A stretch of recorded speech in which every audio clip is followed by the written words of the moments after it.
Juzgar a Leopoldo Lugones es juzgar a toda la literatura argentina, dijo alguna vez Jorge Luis Borges, sobre quien primero fue su némesis y luego su reconocido maestro.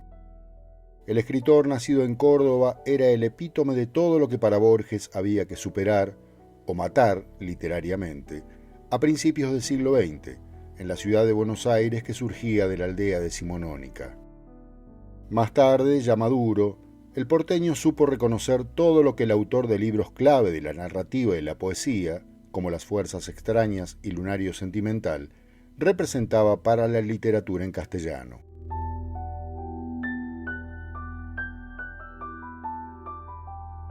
Durante años, desde su presunta superioridad vanguardista, lo fustigó de muchos modos, tanto que hasta Lugones pensó en matar al joven advenedizo que lo amenazaba, como te contamos en este informe. Pero fue quizá con la muerte del autor de la despreciada La Guerra Gaucha, en 1938, mismo año que el deceso de su propio padre, con apenas 4 días de diferencia, que la despectiva consideración borgiana dio un giro de 180 grados. Aunque en privado continuó con algunas críticas, como da cuenta Bioy en su famoso diario, desde entonces Borges no ahorró elogios públicos dirigidos a Lugones, de quien se consideraba un tardío discípulo.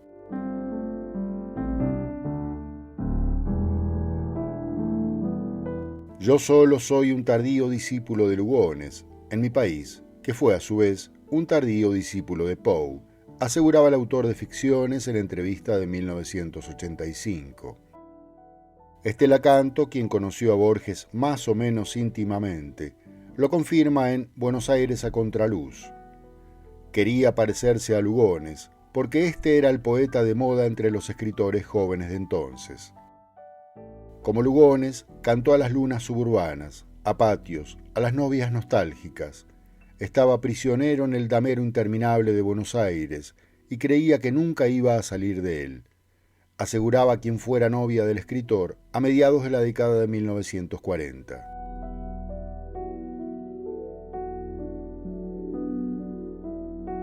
En la necrológica publicada en Sur, Borges advertía: decir que ha muerto el primer escritor de nuestro idioma es decir la estricta verdad y es decir muy poco. En los años y décadas siguientes le dedica conferencias y numerosos textos que en 1955 recopila en un volumen de título explícito, Leopoldo Lugones. También el prólogo a El Hacedor, fechado el 9 de agosto de 1960 y titulado simplemente A Leopoldo Lugones, donde imagina un nostálgico encuentro cuyas características nunca se dieron. Y en diciembre de 1963, otra de sus muchas conferencias, que es el motivo del presente informe, esta vez durante su primera visita a Colombia.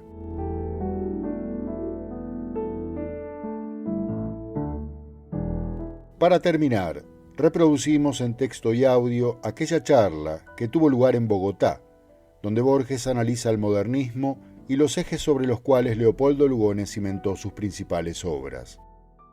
Que la disfrutes. No olvides compartir el video, darle me gusta, suscribirte al canal y activar la campanita de notificaciones.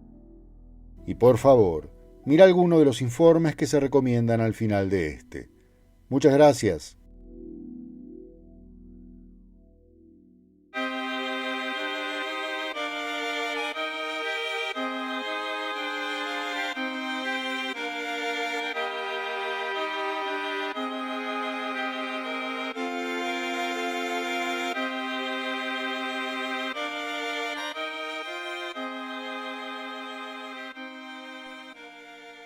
Señoras, señores, el tema de Leopoldo Lugones es naturalmente afín al tema del modernismo. Existe un excelente libro de Max Enrique Sureña, hermano de aquel Pedro Enrique Sureña, tan vinculado a la vida intelectual y lo que acaso es más importante, a la vida afectiva de mi querida patria, la República Argentina. Y recuerdo estas dos obras, El modernismo de Max Enrique Sureña y Simpatías y diferencias de Alfonso Reyes, porque el primero, naturalmente, aunque señala la relativa heterodoxia de Lugones dentro del modernismo, insiste en las afinidades.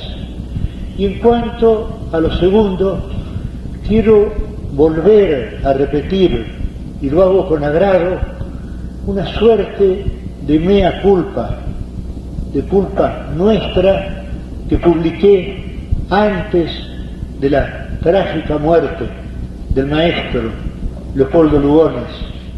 Y quiero empezar explicándola. Los jóvenes, yo también he sido joven alguna vez, por increíble que parezca, los jóvenes sentíamos la gravitación de Lugones, la fuerza de Lugones. Creo que algo análogo ocurrió aquí con Guillermo Valencia. Y la única manera que teníamos de defendernos de esa gravitación eran la hostilidad y la injusticia. La verdad es que Lugones había hecho, y desde luego mejor que los hombres de mi generación, que se llamó generación de Martín Fierro o generación ultraísta, lo que nosotros pretendíamos hacer. Y esa suerte de beneficios no se perdona fácilmente.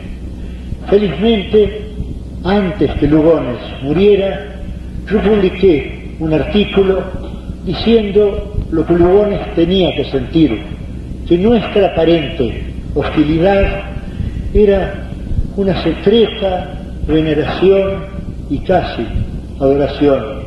Pero volvamos ahora, brevemente, ya que disponemos de poco tiempo, volvamos al tema general del modernismo. El modernismo ahora ha sido subestimado y creo, sin embargo, que todo lo que se hizo después, todo lo que hemos hecho después, procede de las libertades, de la mayor amplitud del modernismo. Pero antes será necesario referirme muy brevemente a la literatura española del siglo XVIII y del siglo XIX.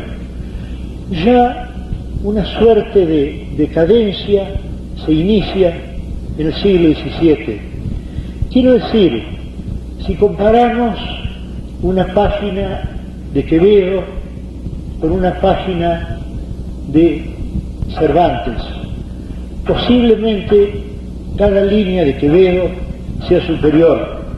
Podríamos, en lugar de Quevedo, hablar de Graciano. Y sin embargo, sentimos un ambiente más estrecho. Faltan la inocencia, la ingenuidad, la generosidad y por ende también la inteligencia de Cervantes.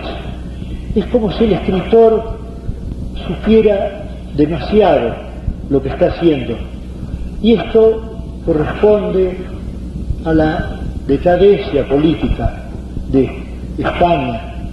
Todo esto responde al curioso hecho de que, siendo los españoles los soldados más valientes del mundo, empiezan a partir de esa fecha a perder casi todas sus guerras. Y esto tiene que tener alguna explicación. Para volver a la literatura, pensemos en el romancero, pensemos en Fray Luis de León, pensemos sobre todo en el Quijote. Y luego hay algo que se estrecha. La misma novela picaresca que inspira el Simplicissimus de Grimmelshausen en Alemania tiene algo mezquino, es decir, podría ser una obra épica y no lo es. Luego llegamos al pobrísimo siglo XVIII y luego a la época romántica. Y España, en esa época, es una fuente de inspiración para todos los poetas románticos de diversos países y latitudes.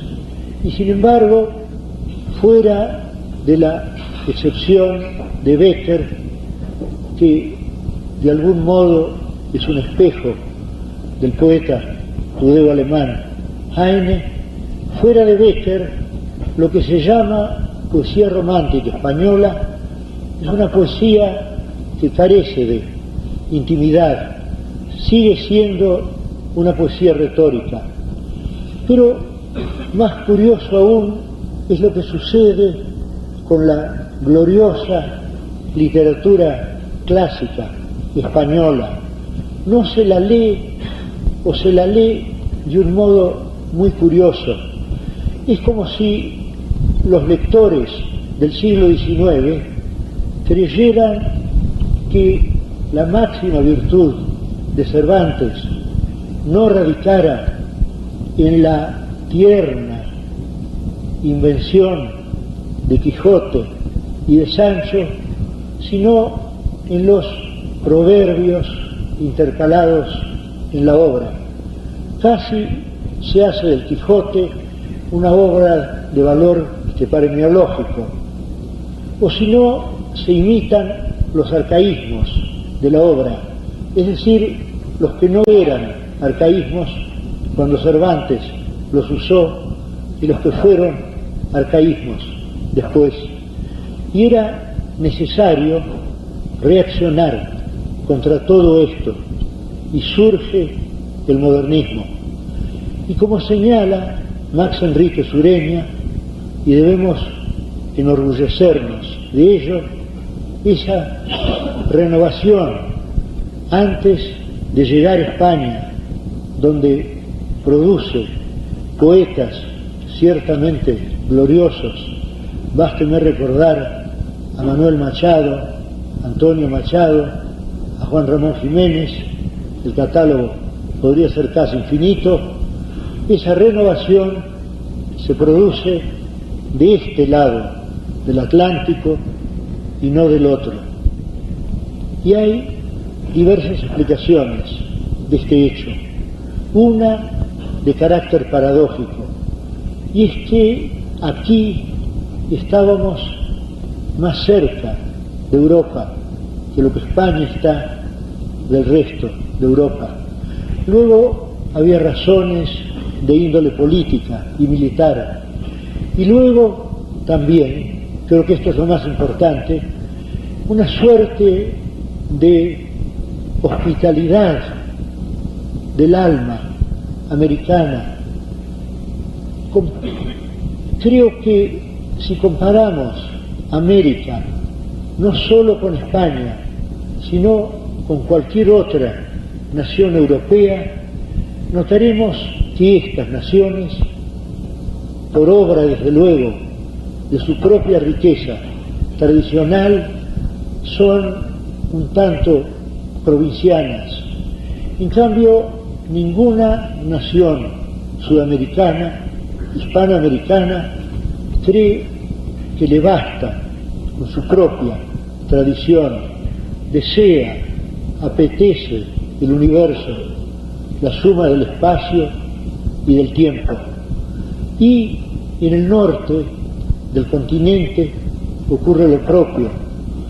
Tenemos el caso de escritores como Edgar Allan Poe, que si no engendró hijos de la carne, engendró hijos del espíritu. Pues bien, sin Edgar Allan Poe no tendríamos exactamente a Baudelaire, no tendríamos el simbolismo, no tendríamos toda esta poesía de tipo intelectual encarnada por Valéry y por Eliot, que procede no de la poesía, sino de las teorías de Poe. Y en cuanto a lo que se llama poesía civil en nuestro tiempo, esta no sólo procede de Hugo, sino con frecuencia de Walt Whitman. Todos estos hechos son conocidos, pero bastan ser recordados. Y hay un poeta cuyo nombre debe recordarse antes que el de ningún otro. Ya todos ustedes adivinan que estoy pensando, al hablar de Hispanoamérica, de Rubén Darío. Yo tuve el honor de conversar unas 7, 8, 9 veces con Leopoldo Lugones, y cada vez Leopoldo Lugones, desviando la conversación de su cauce natural, lo llevaba a Rubén Darío, y no sólo para darnos una lección de humildad, sino porque aquello le salía espontáneamente del alma. Hablaba de mi querido amigo y maestro Rubén Darío. Él nunca negó ese magisterio, y en su voz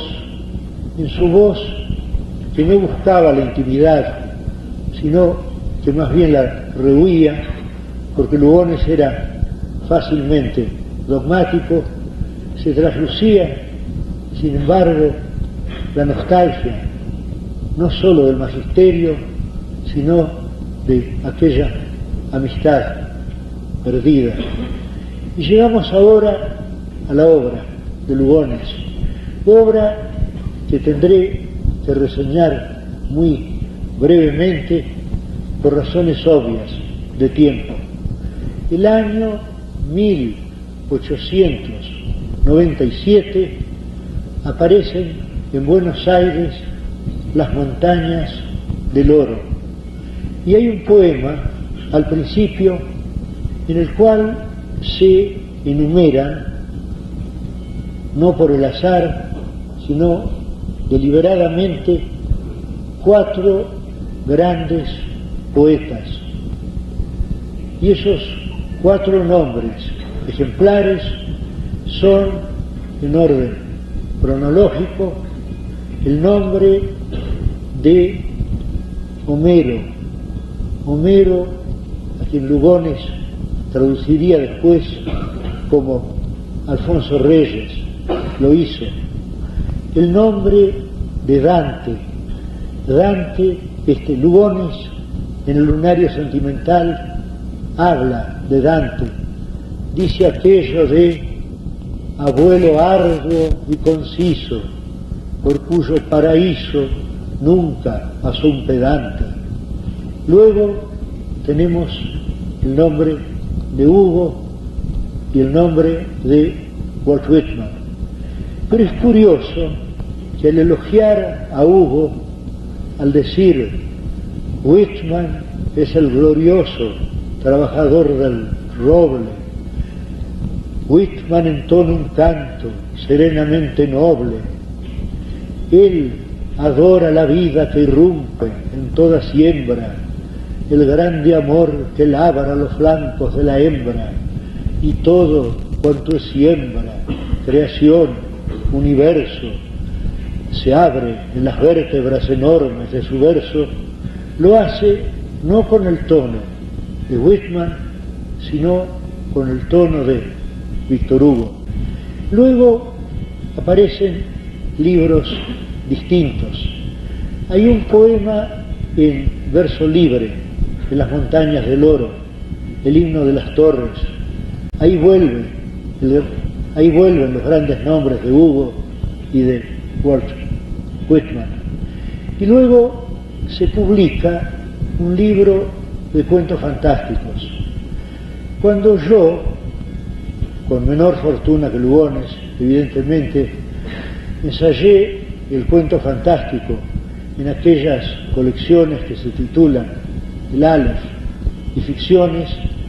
Hubo quien dijo que yo estaba haciendo algo nuevo en las literaturas de lengua hispánica, y ello era falso, porque ya Lugones, bajo el influjo de Poe, había escrito Las fuerzas extrañas. En ese libro, un tanto irregular, hay cuentos inolvidables. Por ejemplo, el que se titula Isur, la historia de un mono que aprende a hablar y que muere agotado por el esfuerzo que esto significa al pronunciar sus primeras y últimas palabras: agua, mi amo, agua, mi amo, y luego muere. Y hay un cuento de ambiente mitológico, siempre lo helénico atrajo a Lugones, Los caballos de Abdera, que es una de las páginas esenciales de las literaturas de lengua española. Y luego tenemos una cosmogonía en 10 lecciones que no es menos original por el hecho de haber sido inspirada en la lectura del Eureka de Edgar Allan Poe. Y luego aparece un libro cuyo título ya es un poema: Los crepúsculos del jardín. Imaginemos si hubiera que traducir este título y que escribiéramos los atardeceres del vergel, porque Lugones se refería al crepúsculo de la tarde, no al crepúsculo de la mañana, sino a ese crepúsculo que los rabinos llamaban crepúsculo del cuervo, en oposición al crepúsculo matinal, al crepúsculo de la paloma. Pues bien, supongamos que en lugar de los crepúsculos del jardín tuviéramos los anocheceres del vergel, o peor aún, las tardes de la granja. Todo habría desaparecido. Veamos la delicadeza que hay en ese esdrújulo: los crepúsculos del jardín. Una palabra, unas 4 palabras que uno se pasaría la vida repitiendo y no gastando. Y recordemos algunos versos contenidos en ese libro, cuando habla, por ejemplo, de esa luz de las tardes mortecinas que en el agua pacífica perdura. Es curioso que Lugones, que en cierto modo descubrió las posibilidades poéticas del adjetivo pacífico, lo usó, que yo recuerde, una sola vez en otro poema en que, hablando creo que de sus madres, habla de sus pacíficas trenzas de señora. Y llegamos así a un libro, no diré el mejor libro de Lugones, pero sí el libro más característico de Lugones. Y ese libro, El lunario sentimental, causó un escándalo que todavía recuerdo personalmente. Se publicó en 1909 y no era ya un libro modernista, era otra cosa.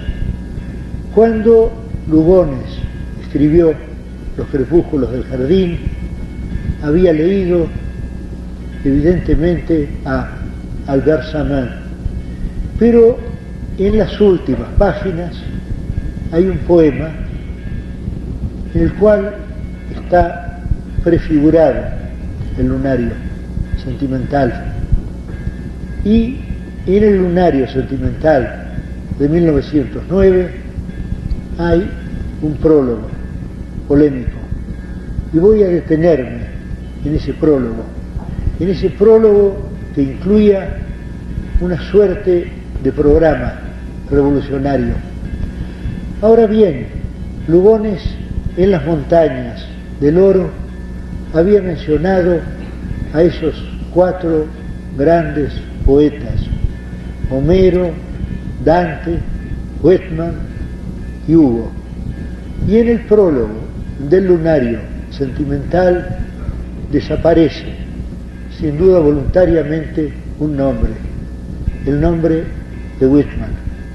Y esto se debe no a que Lugones hubiera dejado de admirar a Whitman, sino a que Lugones había llegado a la convicción de que la rima es un elemento esencial del verso moderno, por lo menos para los idiomas romances, de suerte que se atuvo a la mención de los otros 3 nombres.